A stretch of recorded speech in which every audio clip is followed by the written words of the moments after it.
Pat Welter, Brian Murphy here in Chapel Hill after a 17-16 overtime loss for the Tar Heels versus, number 16 ranked Virginia. So progress in that regard for the second straight week, right, Brian? UNC has lived up to the billing as far as what they've been telling us on the podium ever since that rough loss to Clemson. They are improving. They are not winning. What's kind of your takeaway from this one? You know, this was a chance for a signature victory for Bill Belichick in his first season. First win over a Power 4 team, first win over a ranked team, first ACC win, and it was there. Yeah. It was there for the taking. When they go back and look at the film, they're going to regret the turnovers in the red zone. They've got 5 red zone turnovers this year, 2 in this game alone. Kobe Pacer trying to make it into the end zone, fumbles. Gio Lopez throws an interception. Those kind of mistakes are a difference maker for a team that lacks the talent to blow anybody out. You cannot make those kind of mistakes. And it's hard to make it up either, right? Because this is 2 weeks in a row where the Cal game ends on the fumble at the goal line on what could have been the go-ahead, potentially game-winning score. Then you come to this week, and they open the game with the drive into the red zone. It's their second possession. It's Kobe Pacer.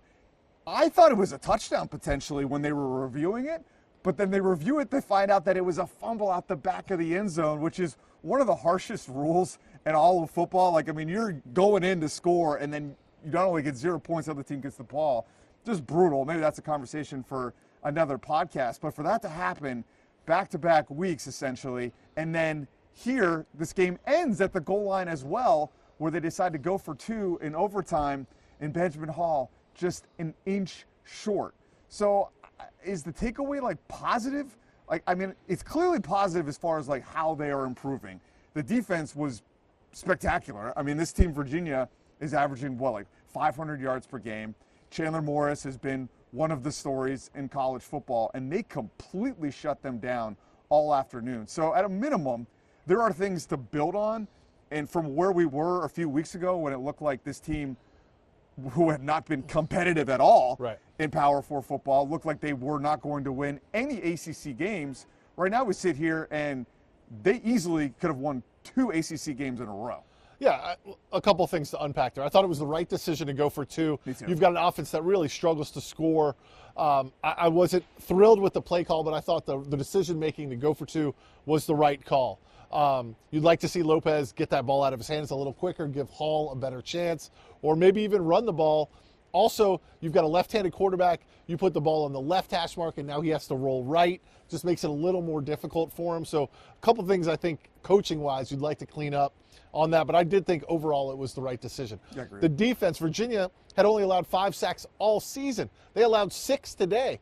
Melkart Abu Jaboudi, I know that is pretty not good. Better than me. I'm glad you said not it. correct. That is not correct. But he had a fantastic game. 6 sacks for UNC. He had 3 of them. Yeah. They really got pressure on Chandler Morris when they needed to. And so I think the defense. The other thing I would say, they keep talking about progress. Bill Belichick, for all of his flaws, and I think we can question some of the decisions he's made about some of the staff that he's chosen, can coach football. Yes. There's never been any doubt about that. And to hear player after player come to the podium and say, I've learned more about football in the last 4 months than I knew my entire life, you can see the improvement that these guys are making. I think they're being coached well, but I do think there's obviously some talent issues, and then just a couple of mistakes a game for a team that this team has not scored more than 20 points against an FBS team, and they've not scored more than 18 against a Power 4 team. That's putting a lot of pressure on your defense, and that's probably going to be the way it is all season. I don't see that changing. Well, they're starting to have an identity, right? You talked about the pass rush this week. It was Melkart this week. I'm just going with the first name. We need to learn it because he was spectacular. Last week it was Tyler Thompson getting the sacks in the pass rush versus Cal. So they clearly have an identity on defense. The running game has been pretty solid throughout the year. The passing game has really been the glaring weakness. And while Gio Lopez was able to move the ball today, it was very dink and dunk. And that's just not sustainable as far as when you need these 10 play plus drives to generate points. That's where something's going to go wrong, and it has. Yeah, interesting. They're using players we haven't even heard of. Yeah. Madrid Tucker, If you know who Madrid Tucker is, kudos to you. You're a diehard UNC fan. Had not played a single game this season. Was the leading receiver, 8 catches, only 41 yards, but had the most receptions. Jalen McGill, who had 1 catch all year, was seeing receptions and touches out of the backfield as a running back. They're continuing to find new playmakers, and I think that speaks to the fact they don't have enough. Yeah. I mean, they're using multiple running backs, not only Damon June, Benjamin Hall, Davion Goss.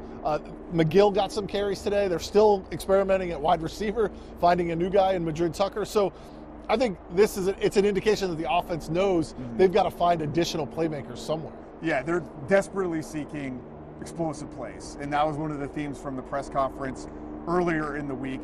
The press conference after the game, you're not going to really get much from Bill Belichick. I think that's been established. This was a vintage Bill Belichick. Asked about the 2-point conversion. We're trying to win the game.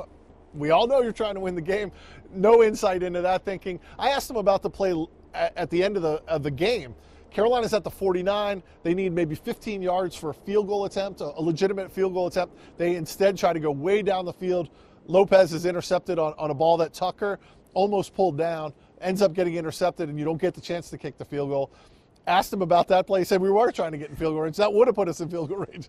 A little bit different than a cross over the middle. But I think the team is certainly getting better. And to hear Jordan Shipp after the game talk about emotions in the locker room, people crying because, when you get blown out, it's one thing. But when you lose this close, I think it sticks with you. It hurts a little bit more. He said he was ready to go play Syracuse tomorrow. He clearly hasn't completely lost the team, right? I mean, that was probably the fear a couple weeks ago. There's the Clemson game, and then there's our reports, all the national reports that come out about kind of why the play on the field had been so bad, the divide in the locker room, the culture issues, the failure to kind of implement the NFL model. I think all those things and those points still stand, but what we've seen is that the team's galvanized a little bit around it. The team has gotten better since. We've seen that now 2 weeks in a row, because that was kind of my standpoint. It was like, okay, if you're going to get up on the podium and tell us everything's rosy behind the scenes when I know it's not, then we need to see it on the field, and to their credit, we have. And I think this has kind of changed, at least my standpoint going forward, where I probably would have told you, Brian, I would have bet that Belichick was not brought back for a second season, the way things looked, the way the momentum was trending. I mean, they still haven't won a game. They've lost 4 in a row since the Richmond game. But, I mean, like we said before, they probably should have won 2 in a row. And these last 2 performances give me some optimism that they can win a game the rest of the season. And I think going forward, I wonder now, can they figure it out? Can they learn from their mistakes? Because the one thing Belichick has admitted that he did do wrong, or that they did wrong, was that early portal, right? That they're signing guys that they probably didn't want to sign. They're bringing in high school players that didn't have a lot of other Power 4 offers, and they had to make up a ton of ground in the spring. So do you kind of see the path now of patience where, like, next season, another round in the portal, another round of recruiting, they get the right players in, maybe this could work? I always thought Belichick was going to get a second season for 2 reasons. Money.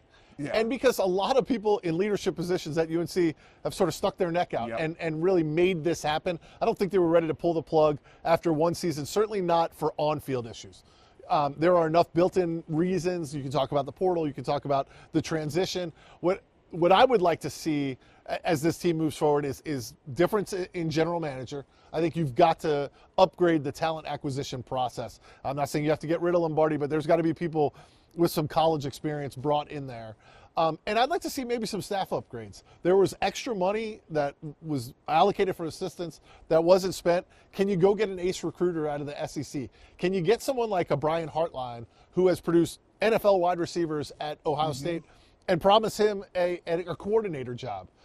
That may be reaching a little too high, but is there someone as a position coach at one of these schools that's at Oregon, at Indiana, someone that's killing it that you can bring in here? I just think you need to upgrade the staff a little bit.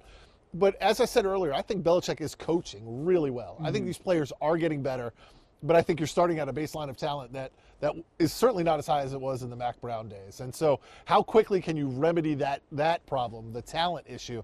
That I think will translate into wins on the field. I thought for a while they may not get another win. I think these last 2 weeks are an indication that they will win at least 1, maybe 2, maybe 3 more games this season. Yeah, I mean, we'll see. I think you bring up a lot of great points there. I mean, going forward, like they've taken a massive step back in the hopes of taking a step forward. So I think all those points you just made about the things that they need to do, because they just getting back to where they were was never the goal of this whole thing. Right. The whole point of bringing him in was to take this program to another step, to get into the college football playoff conversation, to kind of not have those embarrassing losses that they had at the end under Mac Brown. And we're sitting here talking about a team optimistic for the first time in weeks, but put it in perspective, they have lost what? 4 in a row. They're 2-5. They still don't have an ACC win. They get Syracuse, which is a reeling Syracuse team. Lost its starting quarterback and hadn't been the same since then. They get a Stanford team that's not very good, quite frankly. They go to Wake Forest, and then they have Duke and NC State. I may have missed a game in there, but that's 7 games. They got 5 more, so that's the whole schedule. Those are all games. I think if you're a North Carolina fan, you say we can and should win. If you're a Duke fan or an NC State fan, you probably are chalking up Carolina as a win yourself. So those are kind of 50-50 games. Can you win? You win 4 of them, you get to go to a bowl game. I think that is the baseline. That's the goal for this team, given what's happened the last 2 weeks. Can you find a way for 4 wins, get to a bowl game, and I think salvage some of Bill Belichick's first season? Well, Jordan Shipp said he wished he could go out and play right now. They do play on Friday, Halloween, at Syracuse, correct? We'll see if these goal line issues and all these turnovers finally stop haunting them. For Brian Murphy, I'm Pat Welter. This has been our rapid reaction here of a 17-16 overtime loss to Virginia, also on the Triangle Into podcast.